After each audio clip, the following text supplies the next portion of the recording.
Oke, Koleo masih kembali lagi bersama Giselle dan saya masih punya beberapa pertanyaan mengenai aspek manajemen tim esports khususnya tim Vermilion. Nah, Koleo, kalau misalnya di perusahaan besar itu kita bisa ngelihat kayak banyak banget divisi. Oke guys, kembali lagi kita ini di part 3, part terakhir, dan ini part yang paling ditunggu-tunggu karena ini diskusinya udah mulai makin menarik lagi. Karena di part ini kita akan ngebahas tentang bagaimana sih sebenarnya cara tim esports itu bisa mengembangkan dirinya, terutama dari sisi bisnis. Langsung aja ya, kita dengan Koleo kita tanyain, sebenarnya gimana sih cara tim esports itu bisa terus kompetitif dan bisa sehat secara finansialnya kok? Kalau boleh tahu nih, Koko kan ini sudah cukup lama juga di tim Vermilion dan Koko merupakan foundernya, pastinya Koko sudah banyak sekali pengalaman yang mungkin bisa dibagikan ke teman-teman di sini. Ya, mungkin saya juga sebenarnya pakai analogi ya biar lebih gampang dan lebih mudah dimengerti buat teman-teman. Yes. Jadi kalau misalnya kita ngomongin bisnis, organisasi atau sebuah tim, kita bisa analoginya itu sama seperti sebuah mobil, sebuah kendaraan. Benar yang banget. Di mobil itu ada komponen-komponen kayak mesin, roda, dan yang menggerakkan mobil ini untuk menggerakkan mesin dan rodanya itu harus bahan bakar fuel, bensin.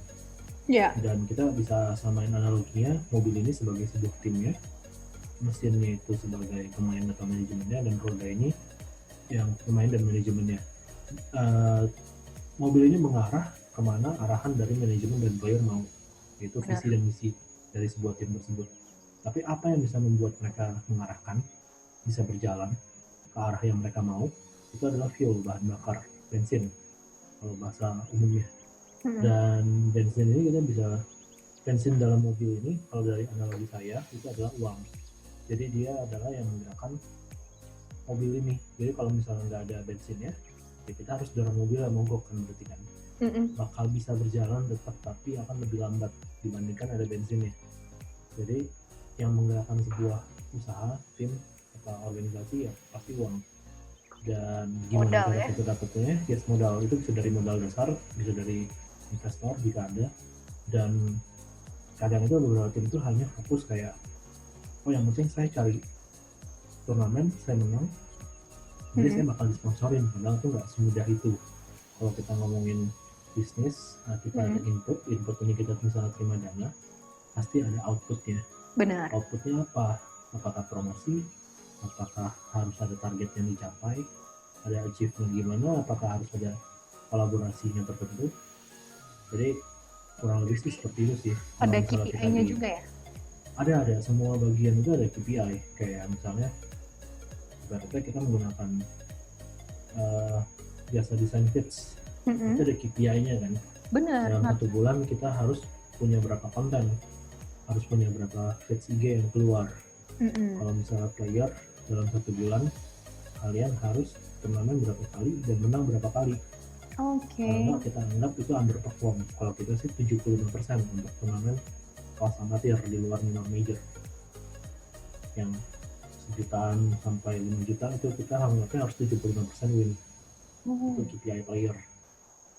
Kalau nggak ya kita anggap ya ada kesulitan kompetitif karena target kita kan bukan di turnamen-turnamen yang kecil ya. Jadi kita fokusin mereka buat turnamen yang besar. Kayak yang tadi saya udah jelasin di sesi berikutnya.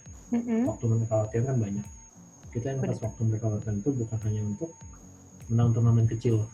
Jadi memang untuk turnamen-turnamen yang besar. Turnamen yang besar ya? Ya, dan resmi besar. Jadi bukannya kita milih-milih kayak ngomong nih milihnya turnamen yang gede doang. So, kita juga mau yang kecil. Cuman kayak tadi saya bilang, investasi waktu kita itu buat turnamen yang besar. Bisa aja kita di kecil terus gitu. Cuman ya yang menurut kita sih kalau kita nggak ambil yang besar. Kalau ada pepatah itu bilang go big or go home sih. Yes, asik. Go big or go home ya? Iya, itu dia. Wah. Bukannya sombong. Karena ada beberapa bilang, ih sombong nih maunya gede-gede aja. Tapi yang balik lagi, waktu yang kita invest juga banyak gitu. Iya, karena apa yang kita lakukan, artinya yang kita berikan itu juga sebenarnya seimbang ya. Waktunya, dia punya usaha, ya pastinya lebih bagus kita ambil yang besar sih. Setuju sih. Terus kalau misalnya cerita-cerita tentang penghasilan nih, nah biasanya kalau tim e-sport itu sendiri penghasilannya dari mana aja sih sumbernya? Banyak sih macam-macam, bisa dari turnamen prize pool, bisa dari endorsement, sponsorship, bisa dari investor, bisa dari live streaming. Kalau menurut saya, Wah banyak banget ya kok ya? Iya banyak untuk input istilahnya. Dan kalau menurut saya sih yang paling sustain buat bisa mandi itu dari live streaming sih biasanya. Oh live Karena streaming juga, ya? yes, kita juga karena beberapa platform itu emang open yang sama untuk streamer official, tapi bukan hanya streaming aja sih. Biasanya mereka ada kayak event collaboration segala macamnya dengan platform-platform tentunya. Ternyata itu ya yang paling sustain dan juga lebih besar ya penghasilannya ya. Wow, baru tahu juga nih. Kalau kita ngomongin, kalau kita ngomongin streaming itu kan udah jadi profesi sih sekarang. Kita harus ngakuin itu. Di luar negeri juga banyak yang kayak orang-orang itu kerjanya emang personal streamer. Iya benar sih. Kalau di luar negeri memang banyak sih yang seperti itu. Nah kalau misalnya dari pengeluarannya gimana tuh kok? Biasanya pengeluarannya itu banyak banget. pengeluarannya itu yang paling besar itu untuk apa? Untuk operasional pasti. Operasional ya? Ya operasional kayak mereka mau turnamen offline. Jadi kan tentunya ada ongkos transport, ongkos makan, dan segala macamnya, biaya turnamen jika ada. Nah sekarang ini kan pastinya banyak online ya, karena kan kondisi situasi yang nggak memungkinkan offline, so pastinya lebih banyak hemat dong ya. Ya lumayan lah, tapi kan masih tetap ada yang turnamen berbayar. Iya benar-benar harus ada yang ada pengeluarannya juga ya. Tetap ada pasti sih. Iya. Nah kalau ngomong-ngomong tentang ini kan perkembangan ini sebuah tim ini pastinya ada yang mendukungnya. Nah biasanya siapa sih yang membantu tim e-sport itu untuk berkembang? Maksudnya dukungannya dalam bentuk apa nih? Mungkin pihak kayak ketiga. Bisa jadi pihak ketiga gitu, yang biasanya membantu tim e-sports, tim Vermilion untuk berkembang itu biasanya siapa aja gitu? Tentunya kalau kita ada partner, kita ada dari sponsor yang support kita terus. Dan kalau misalnya ngomongin in general, misalnya dia nggak punya partner, nggak punya sponsor, ya yang frontman dari sebuah tim itu kan playernya. Kalau sebuah tim itu mau bisa compete, mau bisa ada nama, supporter nomor satunya harus dari manajemennya. Benar. Kalau manajemennya aja nggak bisa jadi biggest fan atau supporternya playernya, gimana orang dari pihak luar mau jadi supporter playernya? Iya. Jadi kalau menurut saya nggak selalu harus dari pihak ketiga.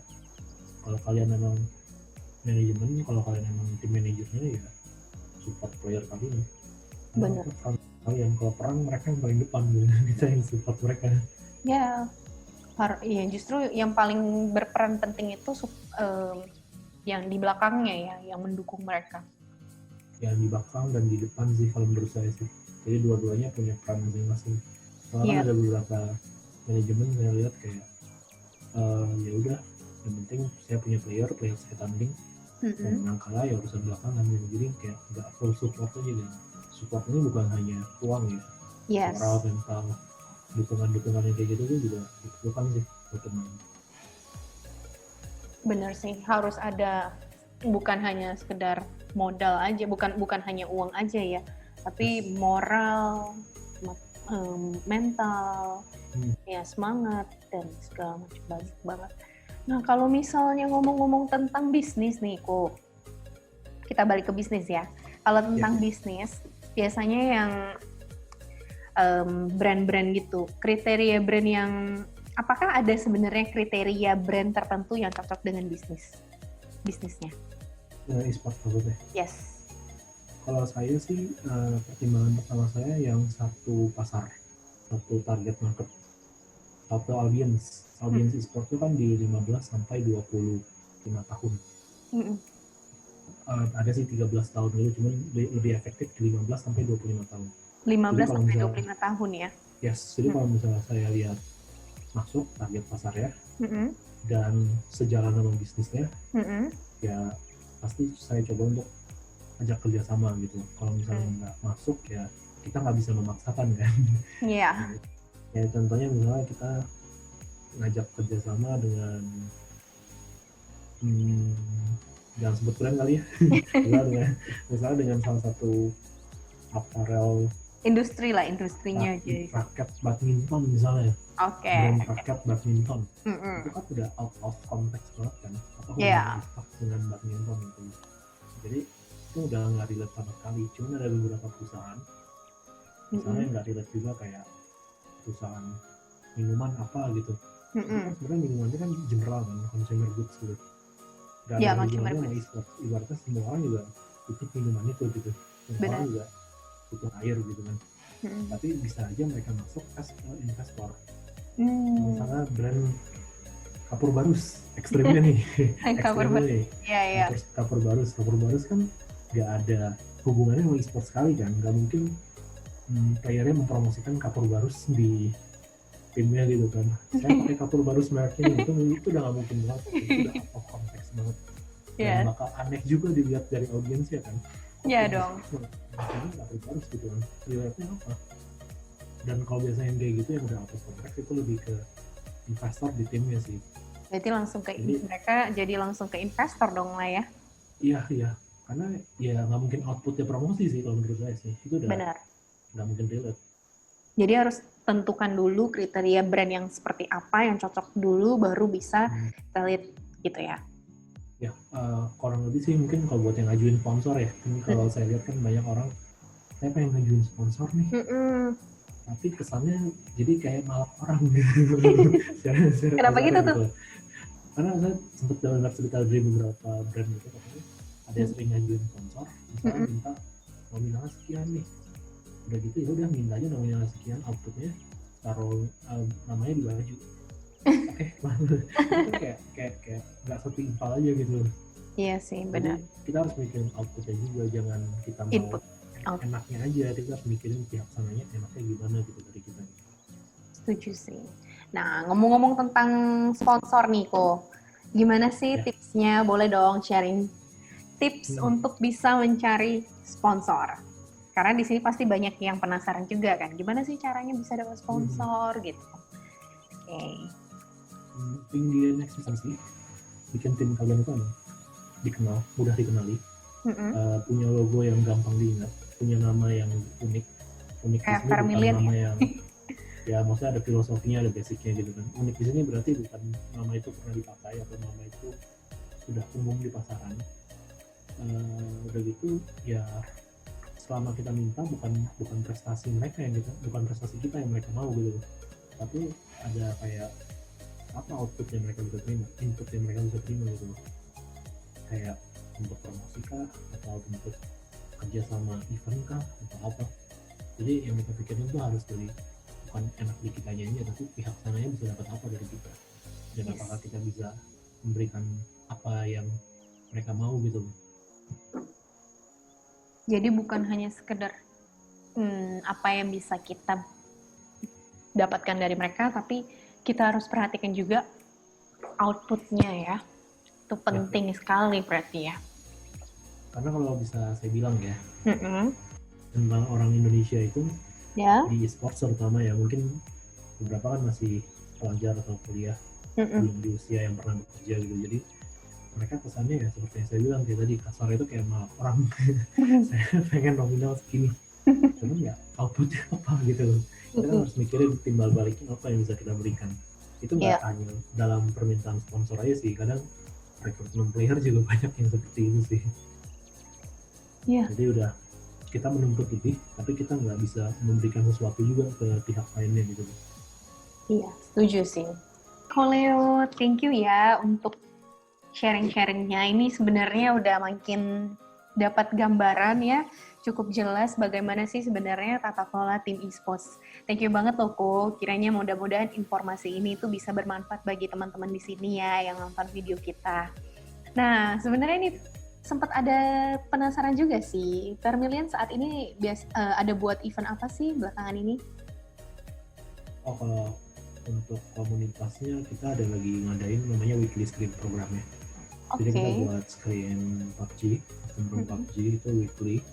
Tujuannya itu biar ada sarana atau media latihan baru sih buat tim-tim baru atau tim-tim yang tidak punya biaya atau modal untuk ikut turnamen tapi pengen coba liga kompetitif kan mereka butuh screen custom room kan, kita pengen jadi wadah baru tim-tim baru itu bisa berlatih gitu.